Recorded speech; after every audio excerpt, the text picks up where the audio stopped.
Assalamualaikum warahmatullahi wabarakatuh. Good morning guys. Today we are going to present the review of the article that focus on stylistic.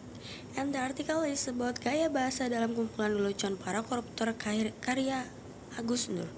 Okay, before we start our presentation, I would like to introduce our group of members.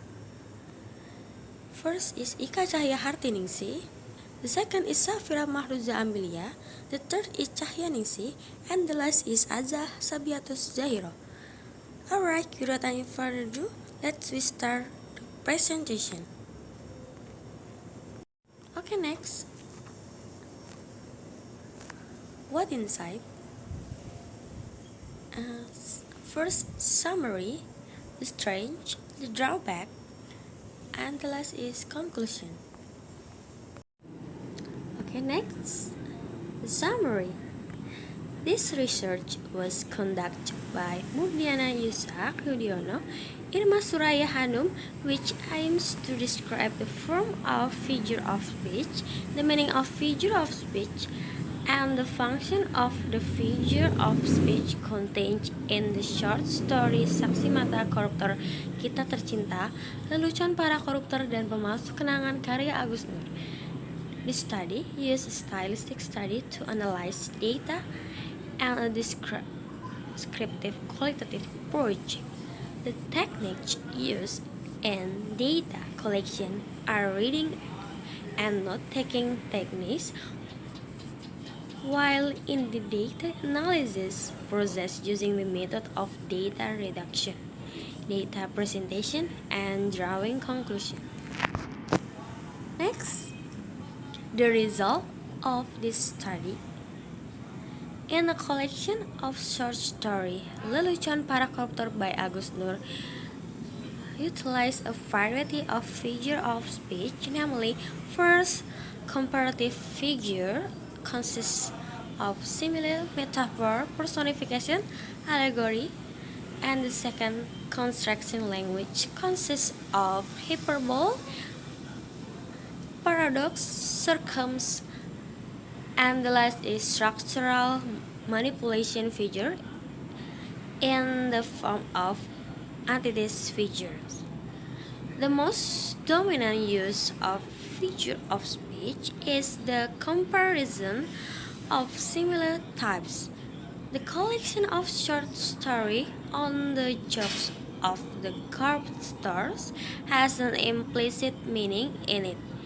In addition, a function was found to confine or influence readers in order to certain moods, such as a good or bad impression, pleasure, bad taste, which are received because of the depiction of certain place, event, and circumstance. Okay, in here I want to explain about the strength that exists in this article. I want to explain about that I found for strength that exists in this article. The first strength is using a literary approach, which these methods have some advantage. One of the special characteristics of the literature method is that this research deals directly with the text or numerical data, not with the field or a witness, according to Z 20 and 4. Or in the other word, dalam penelitian yang ditulis oleh Murdiana yang mengenai penelitian kumpulan cerpen karya Agus Nur ini menggunakan pendekatan kepustakaan, yang mana metode tersebut memiliki beberapa kelebihan.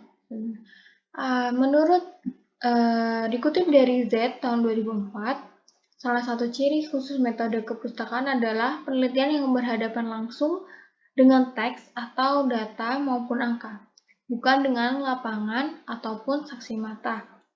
Seperti halnya yang dilakukan oleh Murdiana pada penelitian ini, yang menggunakan pendekatan kepustakaan dan mengambil data dari buku kumpulan cerpen karya Agus Nur ini. Kelebihan dari metode kepustakaan yaitu tidak terbatasnya ruang serta tidak ada batasan waktu, sehingga membuat peneliti lebih mudah dalam mengatur ruang geraknya yang tidak terbatas tersebut. Selanjutnya, and then next, second strength that exists in this article, the advantage in research using qualitative descriptive methods according to Anita 20 and 16, if the data in the study are in the form of written or spoken words. In addition, using this research will describe the answer to the problem formulation and research objectives.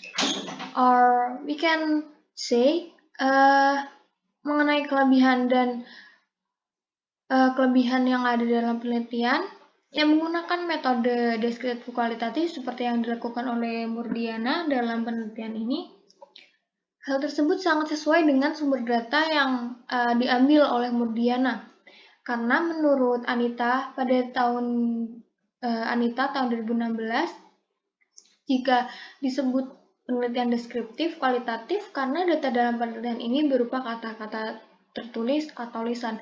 Selain itu, dengan menggunakan metode penelitian ini akan tergambarkan jawaban dari rumusan masalah dan tujuan penelitiannya secara lengkap dan jelas.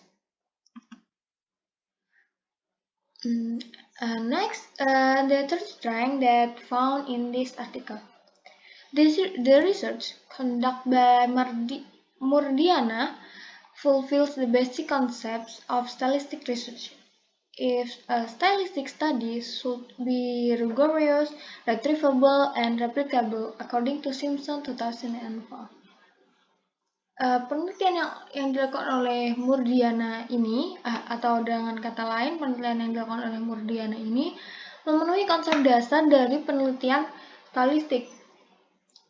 Sejalan dengan yang dikatakan oleh Simpson pada tahun 2004, jika sebuah penelitian stylistik itu should be rigorous, retrievable, and replicable.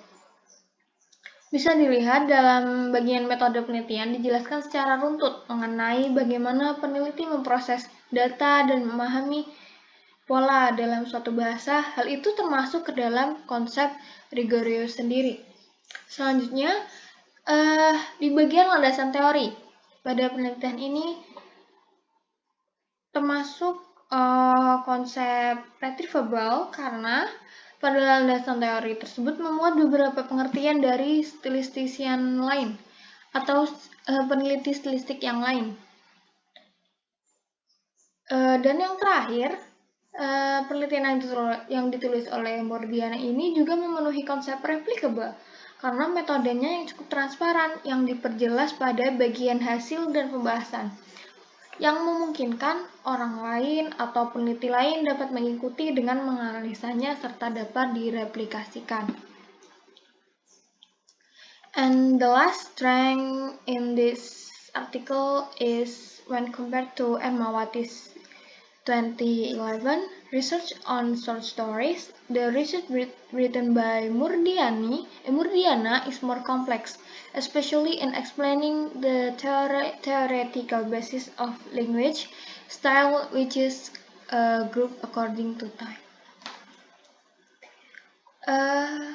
Bisa dijelaskan lebih lengkapnya jika penelitian yang dilakukan oleh Murdiana ini lebih lengkap atau lebih kompleks dibandingkan yang penelitian dilakukan oleh Ermawati pada tahun 2011 yang juga membahas mengenai cerpen.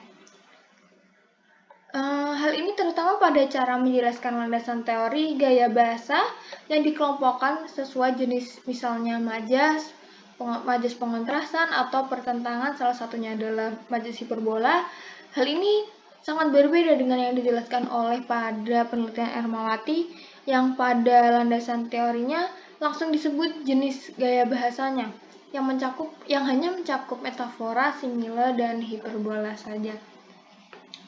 And that's all from the strength that I found in this article, and the next is about the drawback.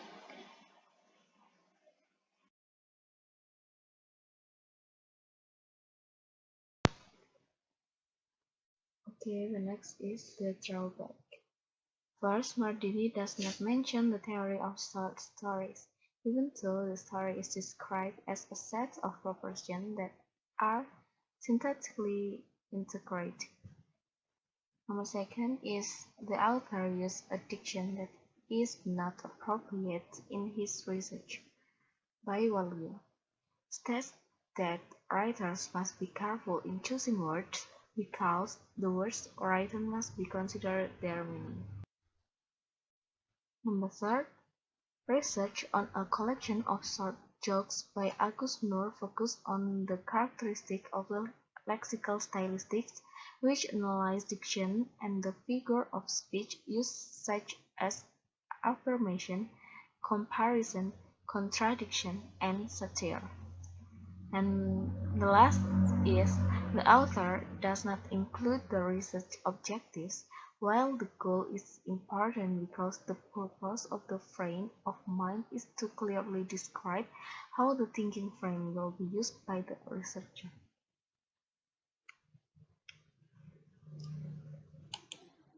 So, before we are going to discuss about our last material, let me introduce myself. I'm Ika Cahyartiningsih, and now I would like to present our discussion about what's the opinion of us as the reviewers.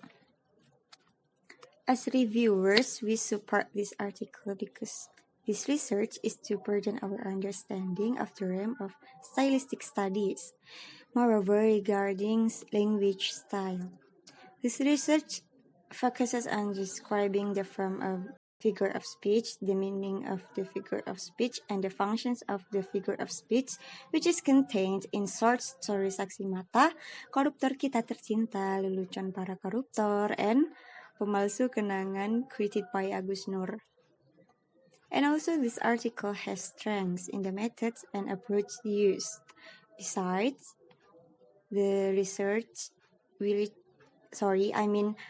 besides, the research written by Mardiani also fulfills the basic concepts of stylistic research that must be rigorous, retrievable, and replicable.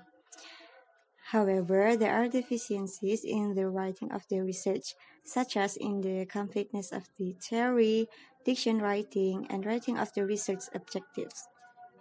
And this should then be an evaluation for future research to make it more complex and better. Maybe that's all from me, and thanks for your pay attention. Assalamualaikum warahmatullahi wabarakatuh.